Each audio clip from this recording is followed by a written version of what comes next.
Hello, everybody, and welcome to another edition of Magic Mics, proudly sponsored by CoolStuffInc.com, CardHoarder.com, Alter Sleeves, as well as Twitch subscribers and Patreon supporters just like yourself. I am Evan Irwin, and we get started each week by saying hello to my two co-hosts, MTG Nerd Girl. Hey guys, welcome back. Ruben Bressler. What's up? How you doing? Everything is lovely. We're here to talk about a tiny smidge of Magic news we get this week, unfortunately. Not over teaming with previews and spoilers and stuff, but that's coming soon. But if you did miss our pre-show, where we talk about all sorts of stuff, reading books and movies and stuff, subscribers to the channel get access to our NSFW version early, and we kick it off with our first pick and our giveaway. Get your chance at $50 worth of anything at CoolStuffInc.com by typing !raffle in the chat. But subscribe first to get 2 chances to win and support your favorite streamer with your suggestions at the end of the show to see who we rate tonight. Thanks, of course, to our sponsor, CoolStuffInc.com, where you can find cool stuff in stock every day. Now, we move on here to our first pick, and while we're at it here, somebody mentioned this in the subreddit, and I thought it was worth talking about on the podcast real fast. We have topic titles for each of our segments. Generally, as we talk about them, the first pick is the most important thing of the week. Gather the Townsfolk often deals with community issues, not anything that's going to sort of make you upset.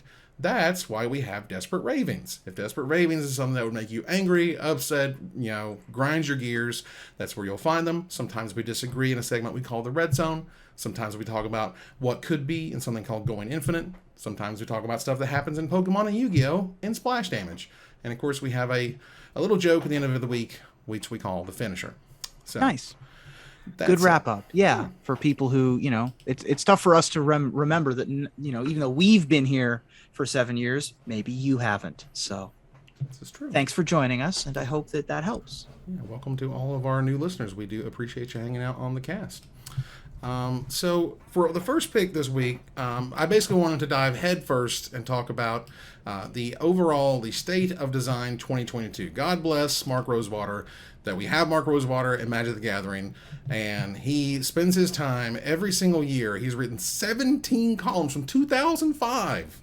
17 columns on the state of design every year. Now, this is where, you understand that he can't go, full hog and just drop kick something that he didn't like, but at the same time he does acknowledge a lot of good and a lot of bad as much as he can, which is appreciated.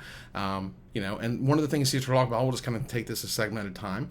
He said the highlights for Magic this year was they pushed the boundaries of what Magic could do. I mean, my God, look at backgrounds, look at the getting the initiative, all sorts of wild, wacky stuff going on. They experimented with how to properly readjust the color pie, which means white finally doesn't suck. And there's a bunch of really awesome white cards that have come out in the past year, which is great. And lastly, we adapted our design to the feedback of our customers, which to me basically says the commander. They're making commander products for our commanders, and then they're commanders every set, commander. Yeah. What do you think about the positives? Yeah, I think it's great that you're 100% right that he can't, drop kick things. And I have had a lot of conversations with Wizards. I have a new podcast with Melissa. So I'm very familiar with yes, I think that this card could have been designed better. But that's oftentimes as far as they'll go. They'll recognize those things, but they're never going to put any blame or shame on anybody for designing it, which I actually appreciate. Which I think is fine. I'm not knocking him for what it's worth. Yeah. Yeah. I think that the phrasing of we listened to our players to talk about Commander is interesting. I don't know exactly what I expected him to say, but to the way in which he avoided directly talking about Commander, in my opinion, is a little notable. And I feel like every year one of his positives is we push the boundaries. But they did. I mean, demonstrably they did a lot of weird stuff this year, and they're about to do some more weird stuff with stickers, and who knows what's coming in Dominaria. So, and technically the stickers should have already been in the Magic universe by the time he wrote this article, right? So right. They're still pushing boundaries after this article comes out. Yeah, but nothing here shocks me. Yeah. But he noted here the lessons. This is what they can improve. We need to be more conscious about backwards compatibility. It's been a hot minute since Wizards has basically said anything beyond, we design sets and bubbles, we design limited environments, things are going to happen in older formats and yada yada. Well, now all of a sudden it's maybe we shouldn't, bust things in half accidentally in Legacy or Vintage or whatever. Or just won't bust old Commander things that have been in formats for a very long time. Yeah, I think that the fact that he acknowledged it is the news here. Even if there wasn't anything more to say other than, previous iterations of Magic exist. However, if you're building a machine that has 20,000 parts, like Magic the Gathering, you're going to accidentally break some stuff. Like, I would rather get, an Omnath and an Uro than not, right? Than go in completely the opposite direction and power everything down. I know that sometimes you got to power stuff down, and we did get some of that this year as well, but and last year as well. But the fact that he even acknowledges it makes me happy. That's my favorite thing from the article, is that he even acknowledged. The fact my thing is that oftentimes they do very little playtesting for Eternal formats. It's like limited, standard, and then that's kind of it. It gets ran by some people. It's like on, first and second glance, does this look like it's going to mess anything up? No, great. And then that's kind of it. Yeah, that's fine. I'm fine with that. If a Protean Hulk sneaks through every once in a while, I'm okay with that. It's when Deceiver Exarch Splinter Twins sneak through, like, anyone can see why kids love the taste of Cinnamon Toast Crunch. And anyone can see that Deceiver Exarch and Splinter Twin being in standard together is not great. Right. The eyeball test is helpful. I'm okay with the occasional we accidentally broke everything with a very complicated interaction. Right, but sometimes you got to be careful with the ones right in your face. But beyond being careful with complexity, which I think is kind of always kind of there, he noted he need to be more conscious of how we talk about our products. This is Double Feature. Double Feature was such a disaster. I can't even stand it. It's like the worst thing since Companions. Like, they grayscaled the set, and they literally didn't curate a damn thing. And you can't use the C word. You can't use curate if you're going to literally throw both of the sets in the box and just let it go. Like, it's just really weird. So yeah, be super careful about what you're talking about. So for Midnight go ahead. I was very excited for Double Feature when it was described as a curated combination. When it came out and it was just you shuffled the sets together, then I was not happy. I agree. And they shuffled them in a weird way where, like, there were two versions of like the same common, like the fetch land or whatever. Right. Well, there's also creatures. Oh, yeah. Yeah, you can open the same creature from the two different sets in the same pack. Right. But you could also open two Evolving Wilds. Like, yeah, the way they did it was, if it wasn't lazy, it was certainly bad. Like, I would hope it was lazy, given the two options. Yeah. I feel like we should have just had a playtest group take the pool of cards and design a limited form, like, develop a limited environment with those two sets. And I don't think that would have taken a ton of manpower. And then obviously the grayscale was pretty poopy. I think we could have done a little bit better on that. Yeah, I think, ultimately that's exactly what it sounded like they were doing. You were like, oh, that's really cool, right? Both Innistrad sets, you take a little bit of this one, a little bit of that one, you push together here, you get some of the weird busted rares out of the way so the limited experience isn't ruined by the mythics. There's a whole bunch of things you could do here, and yet seriously. They should have just made it Innistrad Masters. They should have just made an Innistrad Masters with the black and white theming of 1940s Hollywood. That would have been fine. What they did was the worst of all options. So that's too bad. I don't think that this is only referencing double feature primarily. I think a lot of it is referencing the mistaken or poorly executed advertising for Double Feature. Well, it moves on into Innistrad Midnight Hunt, where they said the new mechanics were mostly popular, the addition of witches and folk horror was appreciated, and the revisit of old characters was enjoyed, along with players enjoyed the premiere of Multicolor Flashback and the new land cycle, which I'm happy with the new land cycle. That was great. Sure. Yeah. I mean, I also like witches. Witches are great. I really like the change from the old way that werewolves worked to daybound and nightbound. And but it just didn't hit. It just didn't hit for me at all. I don't know. That's all I got. Yeah, no girl, no strong feelings about the pluses of Midnight Hunt. I mean, I thought Midnight Hunt was a terrible limited environment. I mean, yeah. I think it was. I thought it was worse than AFR. Yeah, I mean, the fact that, and then this honestly, this goes into the how be careful how you talk about sets, which is this was Innistrad Werewolves. That's how they put it in the calendar. And then Midnight Hunt again, werewolves, and then the first lesson is they didn't get their due. Like, ugh, and we're not. I mean, even if you flipped it, like even if you said, okay, you designed it right in that you focused on the werewolves. If the werewolves were as imbalanced as Black Blue was in the format, I'd be just as unhappy. Yeah. Like there was one deck to play and nothing else. Whereas like, yes, we can tell in Capenna the Brokers is the best, family, but you can still get a trophy deck in any archetype. They're playable, where it didn't feel like that in Midnight Hunt to me. Yeah. Yeah, red and green was the main werewolf colors, and they were the worst in draft. Yep. The seeds for a cool combination format existed here with Crimson Vow and Midnight Hunt, and we just never did it. It sort of didn't happen. Like, I can look at blood tokens and I can go, this works with Madness, but there's no format where that's a thing, right? I can look at Exploit and Decayed together and be like, these look cool together, and while they existed in Standard together, there was never an Exploit Decayed deck.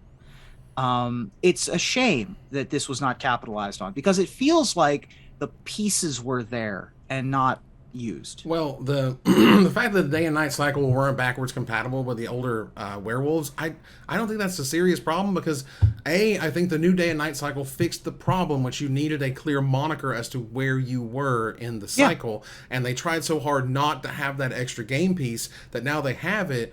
It just like just go in, like, you know what I mean, like now these are your werewolves, and you'll make different ones that always work this way, and that's just 10 years from now this won't be a big deal. I don't think that trying to make Huntmaster of the Fells backwards compatible would ever be good. I don't like that idea. I think that this is a cleaner way to do night and day. Not doing backwards compatible, not changing the old Planeswalkers is irrelevant, because there really isn't formats where that's going to be used except for in EDH. And if this is the most complicated thing you have on your EDH table is remembering the two different night and day triggers, you got a pretty simple EDH game. Yeah. So let's move on here to Crimson Vow. The highlights being the players appreciated having mechanics overlap between sets, which I actually thought was really cool, because they could continue and make some more interesting designs there. Blood was appreciated mechanically. I think it warped limited, but I do agree that card filtering is great. That was nice. The Dracula cards were well received. Is it me, or were they kind of... I mean, I think that we have a blind spot here, the three of us. It's true. And the target audience of this podcast. If he says that the Dracula cards were well received, I'm going to take him at his word. Right. I mean, I believe he's not, making it up or whatever. I thought it was cool, because I didn't see a lot of like people very excited about it or showing any off, or what I mean, like being like this. They thought this was neat. The wedding theme was fun. I think the wedding theme was great. Yeah, I thought that was a great thing. Yeah, the wedding thing was cute. I do think I saw some hype over the vampire cards, the special edition and the alternate art stuff. Yeah, I think that it was a thing that people really liked. I think Crimson Vow was certainly better than Midnight Hunt in terms of overall. If I were to give a 1 out of 10, like a Metacritic score, I think Crimson Vow is a full point better than Midnight Hunt. And their scores are both low. Well, yeah, but the lessons in that, it didn't feel like a horror setting because the wedding was so much of the thing. But I think in some ways you can still make that work. Maybe they just weren't like bloody enough or something. Training, Cleave, and Exploit were like meh. I hated Cleave. I swear to God, I hated it the moment I read it. I still hate it now. I don't know who thought putting brackets on Magic cards looks okay. What? And limited formats were too bomby. Were they too bomby, Nerd Girl? I actually think I disagree a little bit with the general population here. The general public, I think, thinks Midnight Hunt and Crimson Vow were more bomby. I didn't have as much of a problem with it because the few bombs that they had were unbeatable, more so than the ones in like Kamigawa. But I felt like there were more bombs in Kamigawa in general. They were more beatable, yes, but there were a couple of like Dream Trawler-esque things, like the green werewolf that gives everything hexproof. Yeah, that thing is like Dream Trawler should not be in limited type format. And the Kamigawa dragons weren't as bad. They only give your opponent like a 75% win rate over like 100%. But there were 5 of them, so they felt like they came up more often, and so they're changing the tide in a lot of games. And for me, that felt more overpowering than the one of Mythic that I ran into once every 4 or 5 drafts. Seeing 2 dragons per draft was a lot for me. But I think the general public think that the Midnight Hunt ones were more bonny. Yeah. Personally, I disagree, but... So, between the fact that werewolves didn't get their due in the first set and the vampires needed to be better in the second set, it was a rough couple sets. They didn't hit the mark. It's a rough couple sets. They had a Battle for Zendikar moment here where they were like, we didn't do the thing. Like, we went back to a popular plane and didn't really do the thing that made it popular, which is too bad. I feel like I've really enjoyed what they did with horror in Eldritch Moon as that story arc, and they went Lovecraftian. They tried to go not exactly back to their roots. They tried to go back to pulp horror fiction and the movie monster era, but they clung too much to what would be safe and didn't really like flex their muscles with anything to make to stick out. And that combined with a relatively unbalanced limited format, when you just make 1A of Innistrad, you're never going to stack up to it. So you're always going to be living in that shadow. And they didn't try to do anything new. Yeah, I mean, I think the poster child that he notes here is Audric Blood Cursed, which is just... I mean, that card's bad. That card's just bad. And when you make stuff like that and you have a character that people are excited to see come back and they're just crap, like we've learned these lessons back in Weatherlight. Like, come on, people. Kamigawa Neon Dynasty. The home run set of the year was Kamigawa. We did it. The years of begging them. I was telling you, years and years, I would talk to Mark Rosewater. I would talk to Aaron Forsyth. Anybody who would listen, I'm like, please take us back to Kamigawa. I love Kamigawa. I know it was bad. You guys can make it better. And they did. This is why you don't make Disney remakes of good movies. This is why are we wasting our time with live action remakes of The Lion King when we could make live action remakes of Treasure Planet? Right? Because the first Kamigawas were not well received. We sat on them for 15 years. We used the template of the world and then completely reimagined everything. This is everything that Innistrad wasn't. Wait a minute. Did you just say that Treasure Planet was bad? It took a while for Treasure Planet to find its audience. Listen, I am an Atlantis apologist. I love the bad-ish movies. Atlantis is also good. I agree. I'm telling you it made less money. The market has decided it's not good. The market decided they were not very popular. That's fair. I love Atlantis. Atlantis is my favorite. I don't want to have this fight. I don't want to be attacking Treasure Atlantis. Planet Atlantis apologists up in here. They're both good. They're two of my favorites. I agree with you. However, they were not the box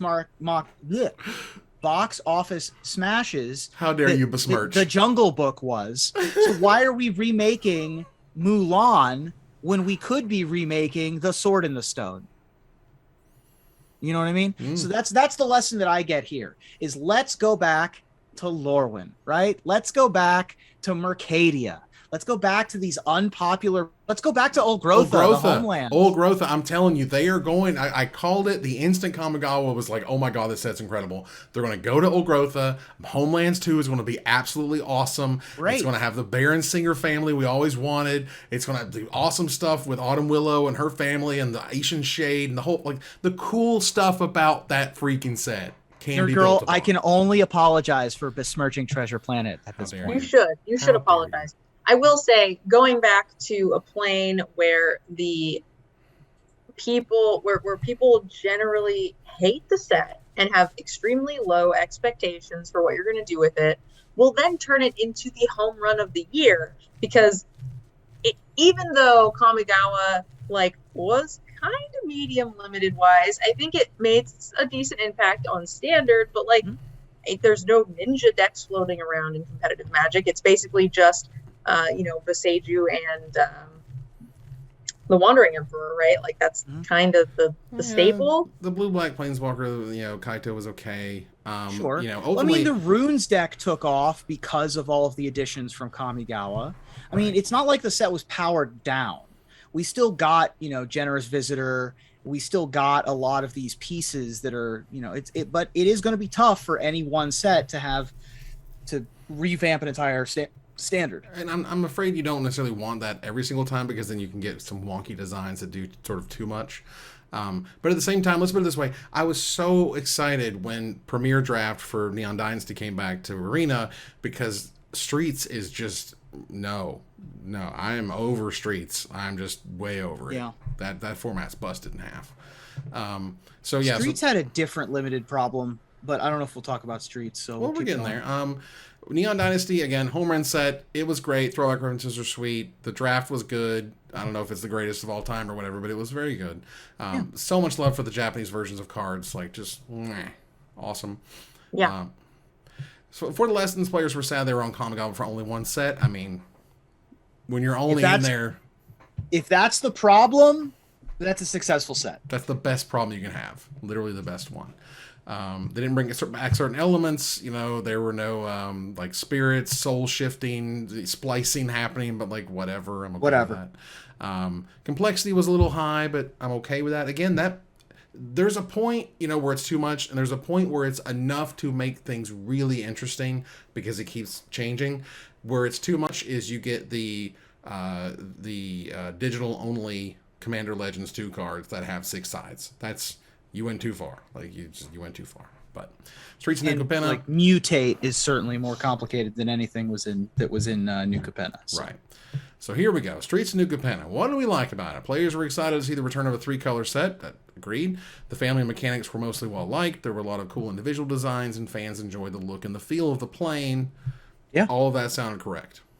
Yep. Absolutely. Story is great. The feel is unique.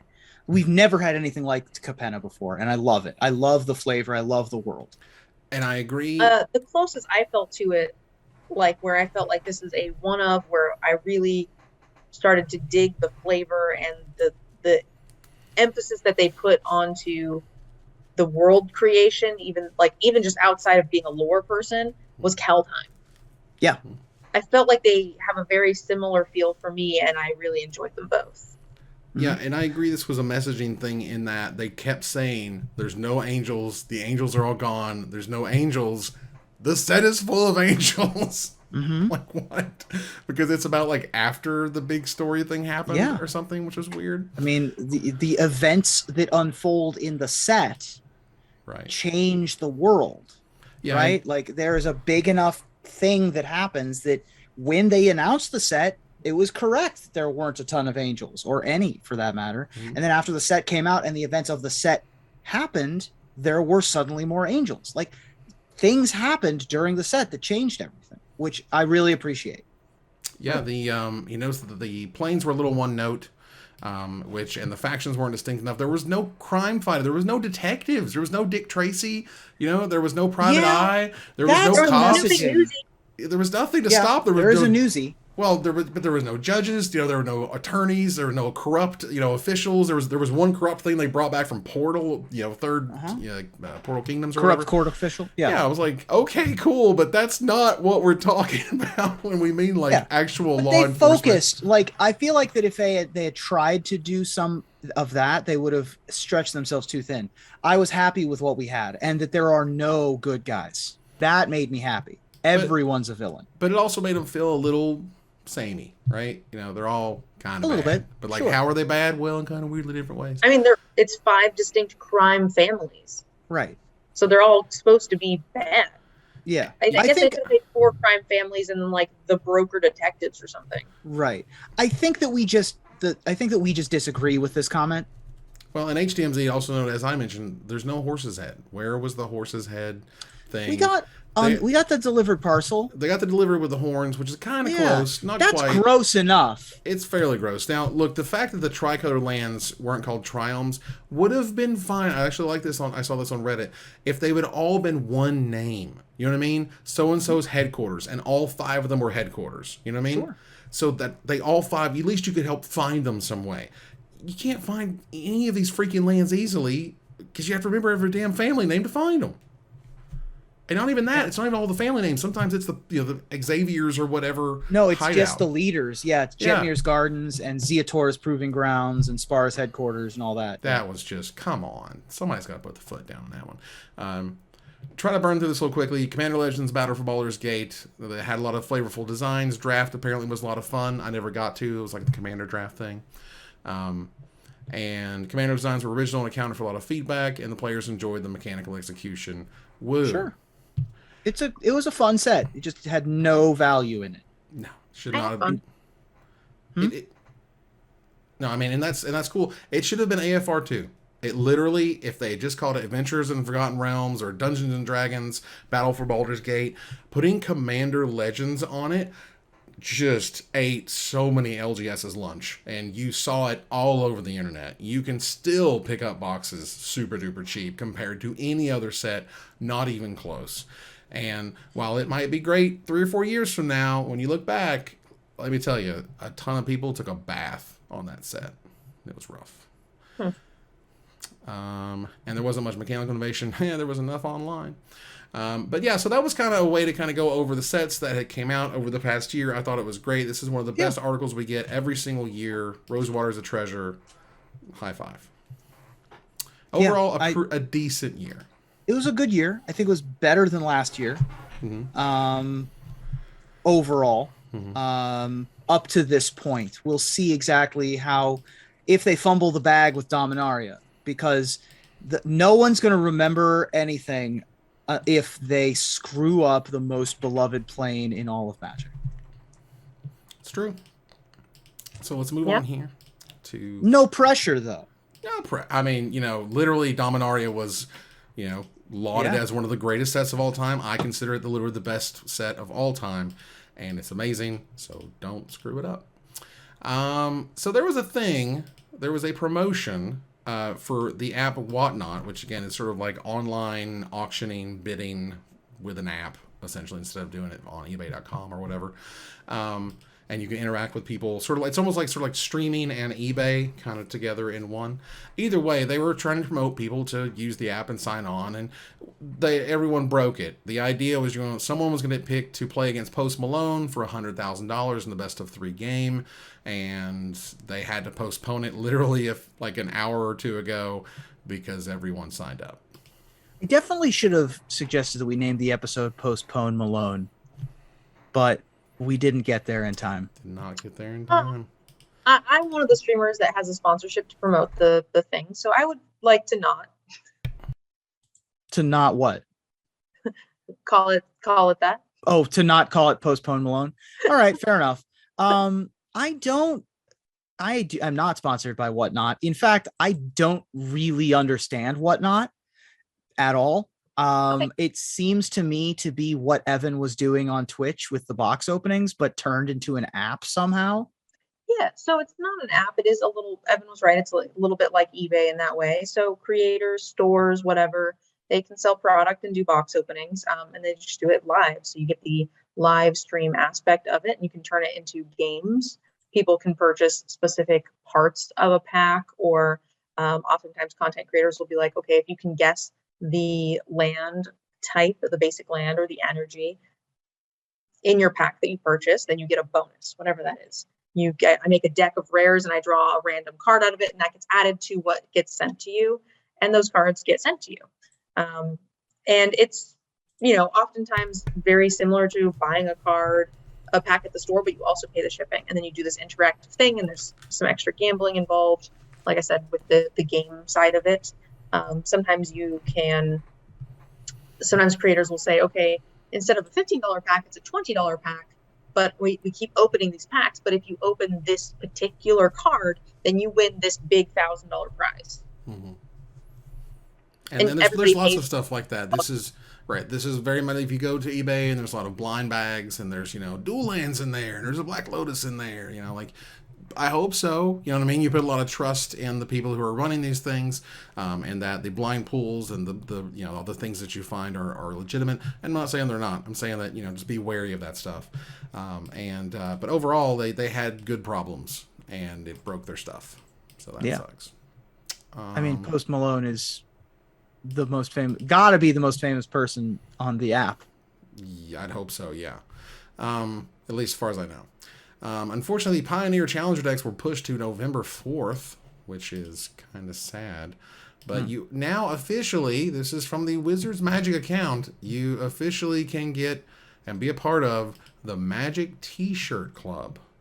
The Magic T-Shirt Club is about $18 a month, all the way up to a 3X size for men and a 3X size for women as well, where you get a T-shirt, a Magic T-shirt, in your mailbox every month. That's a thing you can do now. Okay. And yeah, sign up for that if you want. What are we talking about? Feel free to check Is this out the link. Is this Not Today T-shirt that I saw? Yes, that was okay. one, I think. So like concert tees that kind of are like vaguely Magic themed. Yep, more or less. All right. Or you might just get a black tee with a black mana symbol or whatever. Just like I'm assuming it's going to be a random grab bag, right? One design per month, and some of them will be awesome, and some of them will probably suck. I mean, it's the whim of whatever you get randomly, whenever you get things randomly, is a thing.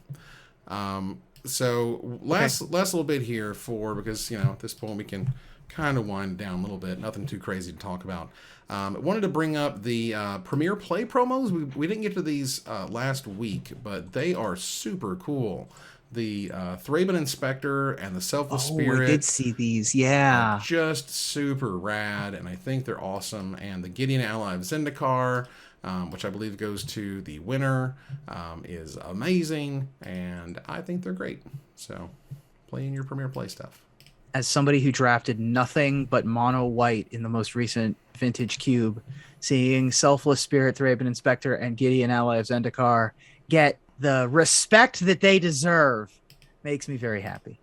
Yeah, these are really nice cards for the Cube. Unfortunately, I don't think that they're worth a ton, so it's going to be Cube worthy, but well, it's not necessarily, and we've seen this in various ways. It's not necessarily that the cards themselves are expensive, but the promo versions are expensive. Sure. So Expedition Map, right? The cool extended art version is $20, but you can pick up one for like 50 cents or $1 or whatever if you want one. So. I think Thraben Inspector is perfect. That sees play as a 4 of in multiple formats.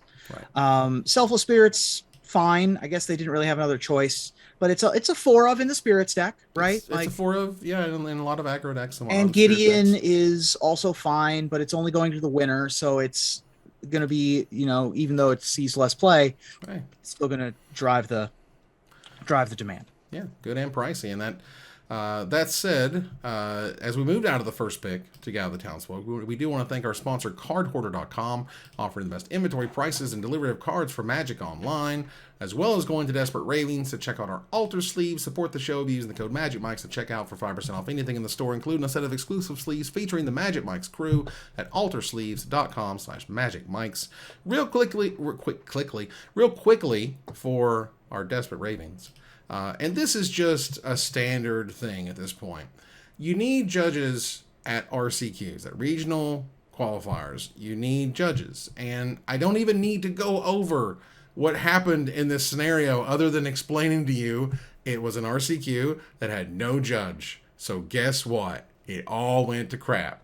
Like, it's a tale as old as time at this point, and it's this weird decoupling that we're still dealing with, where some organizers absolutely get it and understand and get multiple judges and like an L2 and an L1 and get all the players serviced correctly, and then there's others who are able to play it fast and loose with no repercussions because they can't. Like, Wizards can't sort of punish them for not having a judge because they don't want anything to do with the judge program. So we have these scenarios that keep happening, and that it's awful. I just hate it. I don't know what to do about this. There's no real good solution in my mind. I agree. Yeah. I do think we need to have judges, and I think that the only way, if we as a community want that to happen, I think we need to we need to not attend events that don't have judges. If you want stores to employ judges and have them there on staff, then let's make those events successful. Yeah.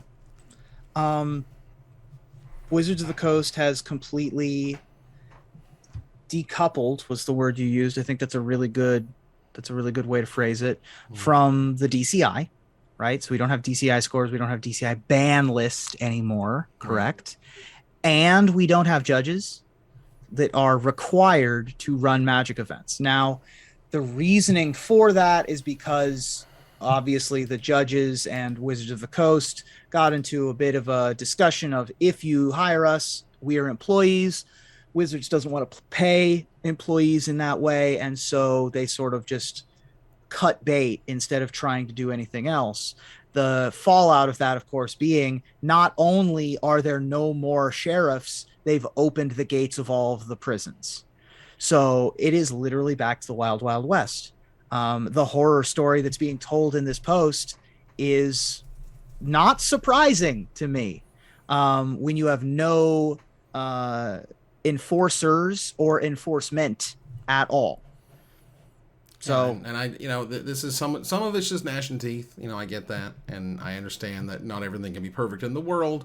But I also understand that when Wizards, made part of it was, a compensating judge and foils, and there's a whole issue with taxes and things, and the other half was the employees, and do they get breaks, and do they get certain, things like travel arrangements or travel, mileage being paid, stuff like that. So it just went down a big rabbit hole, and again, I get it, but at the same time, it feels really difficult to put all of this weight and prominence on this organized play program when you literally are like, you don't need anybody looking over the integrity of the event. You call the shots as the TO behind the counter, ringing people up for whatever. Like, that's just so crazy to me. As someone, who grew up and lived through the TO, the PTO grind, the PTQ grind, which is we go hours every single weekend, and judges are everywhere, and you get to know the judges. You understand how the judges work. I mean, you would literally have some relationships with these guys and these girls. I don't understand why. So I understand why the Wizards can't pay in judge foils. Totally get it. That's, the IRS doesn't like it when you print money and use it to pay your employees.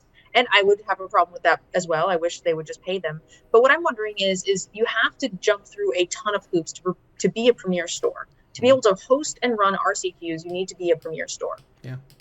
And a certain amount of prize support is allotted to these stores oftentimes for the events that they run. I don't understand why a rule cannot be put in place by Wizards that says if you want to run our official RCQs, you must also employ a judge. And then just Wizards can sweeten that pot in the prize support to make it valuable for them to go out of their way to hire a judge. For example, you get X dollars in prize support as always, but also we're going to kick back some, premier store promos that you can give away and sell for hosting our events. That is similar, but it's, I think, kind of gets away from that IRS thing, and it also entices the store to actually maintain the good standing. The magic word is require. If they require it, it attaches to the company in a way that they don't want to be liable for. And I just can't stand it. I don't know. It's so weird. It's such a sea change from what I knew as competitive Magic for a very long time. and that makes me a little sad. So let's turn the corner here to the finisher. Gen Con is this weekend, live and in person in Indianapolis, Indiana. Among the new games being shown off are some truly insane IP partnerships, including a new Dungeons & Dragons game, the Queen's Gambit, the board game, which is not just chess, and American Psycho, a killer game. So that got me thinking, what's the next intellectual property crossover you'd like to be gamified, Ruben? Well, we're getting a D&D movie, but what about a Vampire the Masquerade movie? The D&D movie might bring 2.5 hours of adventure and excitement, but hey, a new Vampire the Masquerade movie offers 4.5 hours of brooding. Nerd girl? Well, my favorite game is Magic, but my second favorite game is any game willing to pay me. God damn it, Ruben. Shadow Legends sponsorship, the board game. Coming to a Nerd Girl stream real soon. That reaction was everything I'd ever dreamed of. That was amazing. I love board games. I love talking about board games, reading about board games. But what if you could play a board game? Introducing Board Game, the board game. Finally, you can play a board game about board games. You know, Millennium Force is a collectible card game about playing a collectible card game. Is it really? It really is. It is a meta card game about collecting cards to get packs to play the game, Like, it's like... I hate that. It's wild. It's wild. And that ends another live episode of Magic Mike's. Thanks for joining us here to discuss all things Magic. Thank you, Nerd Girl. Thanks for having me, guys. Thank you, Ruben. Have a great time at Gen Con. Yeah. Good night. Woo-hoo. We're going to move here to our final slide. I want to thank our sponsor, CoolStuffInc.com, our co-sponsors, CardHoarder.com and Alter Sleeves, my co-host, MTG Nerd Girl and Ruben Bressler. You guys for watching and listening. I hope you support us at patreon.com/magicmikes. Please follow, like, tweet, favorite, share, subscribe to everything social that tells people we exist. Catch us online on our Discord, twitch.tv at Magic Mikes, on Twitter at Magic Mikes Cast, our Magic Mikes subreddit, and like the Magic Mikes page on Facebook. Or join us here next week, same time, same place, for another episode of Magic Mikes. Good night, everybody.